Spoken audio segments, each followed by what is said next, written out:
সংগ্রহ করবে। তাতে আমি উল্লেখ করেছিলাম পূর্ব মেদিনীপুর জেলার গঙ্গাখালী নামে 14 কিলোমিটার একটা নিকাশি খাল 2022 সাল থেকে AWB-NTPCL এই একই পদ্ধতিতে সংস্কার করবার জন্য একটি ইনভার্টার মালিককে ওয়ার্ক অর্ডার দিয়েছে। আজকে 2025 সাল 16 কিলোমিটারের 10 কিলোমিটার খনন হয়েছে, এখনো 6। আজকের সভাতে যারা এসেছেন চোখ মুখ দেখে মনে হচ্ছে বিগত দিনের সভাতে আসেননি এমন কিছু জন আছেন যারা নতুন এসেছেন সেই অর্থে। ফলে সেজন্য এই ঘাটাল মাস্টার প্ল্যান সম্পর্কে সংক্ষিপ্ত পুরানো কয়েকটি কথা তাদের উদ্দেশ্যে আমি কয়েকটি ভাগে ভাগ করে যাতে এই নির্দিষ্ট সময়ের মধ্যে কাজ শেষ হয় সেভাবে উদ্যোগ নেওয়ার দায়িত্ব দিতে হবে। আমরা সে মন্ত্রী মুখ্যমন্ত্রীর কাছে গত 27 অক্টোবর এখানে সংগ্রহ করবে।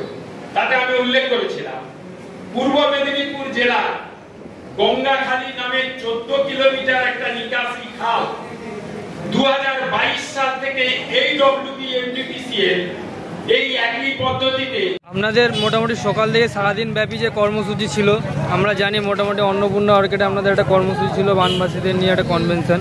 তারপরে আপনারা এইখানে একটা এই মহকুমা শাসক দপ্তরে আপনারা এখানে একটা ডেপুটেশন জমা দিতে 8 দফা ডেপুটেশন জমা দিতে আপনারা এখানে সবাই জড়ো হয়েছে।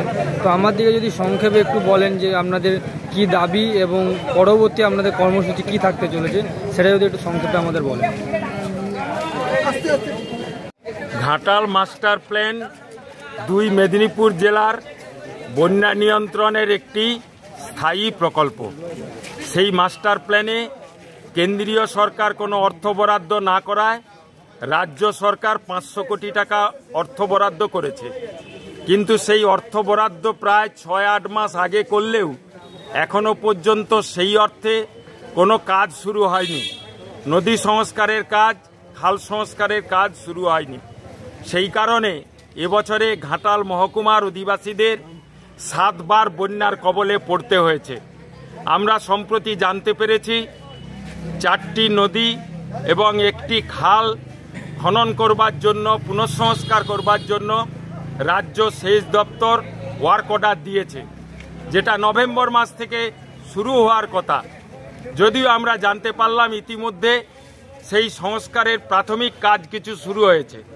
ফলে আগামীকাল নভেম্বর মাস পড়ছে, নভেম্বর মাস থেকে শুরু হয়েই যাতে এই কাজের গতিবৃদ্ধির মাধ্যমে নির্বাচন ঘোষণার মধ্যেও যাতে কাজ চলতে পারে এবং আগামী বর্ষার পূর্বে যাতে এই নদী সংস্কারের কাজ সুসম্পন্ন হয়, সেই পরিপ্রেক্ষিতে 8 দফা প্রস্তাবের ভিত্তিতে আমরা আজকে বানভাসীদের কনভেনশন ডেকেছিলাম অন্নপূর্ণা আর্কেডে। প্রায় 3 শতাধিক বানভাসী মানুষ 2 জেলার বিভিন্ন ব্লক থেকে এসেছিলেন। তাদের উপস্থিতিতে আমরা আলোচনা করে সিদ্ধান্ত গ্রহণ করেছি। আমরা যে 8 দফা দাবি প্রশাসনের কাছে তুলে ধরেছি, সেই 8 দফা দাবি আদায় না হওয়া পর্যন্ত আমাদের আন্দোলন চলবে। ফলে দ্রুততার সাথে যাতে এই কাজ সম্পন্ন হয় সেজন্য আমরা মাননীয় মুখ্যমন্ত্রীকেও স্মারকলিপি দিয়েছি। আজকে মহকুমা শাসককে দিলাম, নতুন জেলা শাসক জয়েন করলে তাকেও আমরা স্মারকলিপি দেব। দিয়ে এলাকা ভিত্তিক জনসাধারণের কমিটি গঠন করে শিডিউল অনুসারে যাতে কাজ হয় তা আমরা দেখে নেব, বুঝে নেব। সেই ভিত্তিতেই আজকের আমাদের কনভেনশনের সিদ্ধান্ত গ্রহণ করা হয়েছে। নারায়ণ চন্দ্র নায়ক, যুগ্ম সম্পাদক, ঘাটাল মাস্টার প্ল্যান রূপায়ণ সংগ্রাম কমিটি। অসংখ্য ধন্যবাদ। ভোট ক্যাপচার করে ভোটের একটা ব্যান করে রেখেছে তারা। সেই ব্যান তারা ঘাটাল মাস্টার প্ল্যান করবো বলেই তারা ভোট নিয়ে তারা এমএলএ এমপি হয়ে যায়, কিন্তু কাজ তারা বাস্তবায়িত করেনি। এটা আপনারা নিজেদের জীবন দিয়ে দেখতে পাচ্ছেন। তাকে যদি করাতে হয়, প্রশাসনিক ভাবে যদি কাজ করাতে হয়, তাহলে মানুষের ঐক্যবদ্ধ আন্দোলন ছাড়া এই কাজ করানো সম্ভব নয়। আজকে আমাদের খুব ভালো লাগছে, আমরা কোন একজন প্রতিনিধিকে তারা এই কমিটিতে রাখলেন না।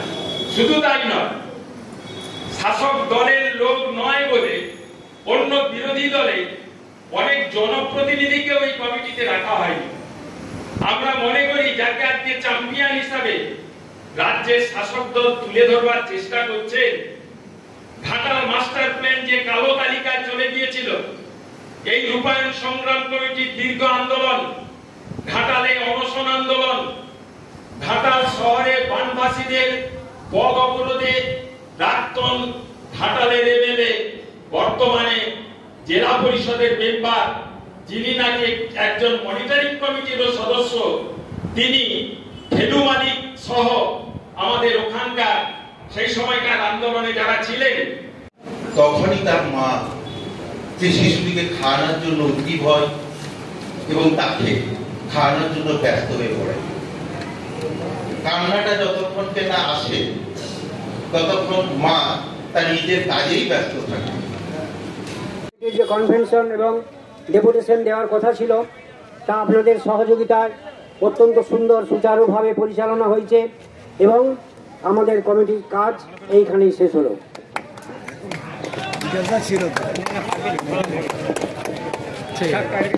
যে কনভেনশন এবং ডেপুটেশন দেওয়ার কথা ছিল তা আপনাদের সহযোগিতায় অত্যন্ত সুন্দর সুচারুভাবে পরিচালনা হয়েছে এবং আমাদের কমিটির কাজ এইখানেই শেষ হলো।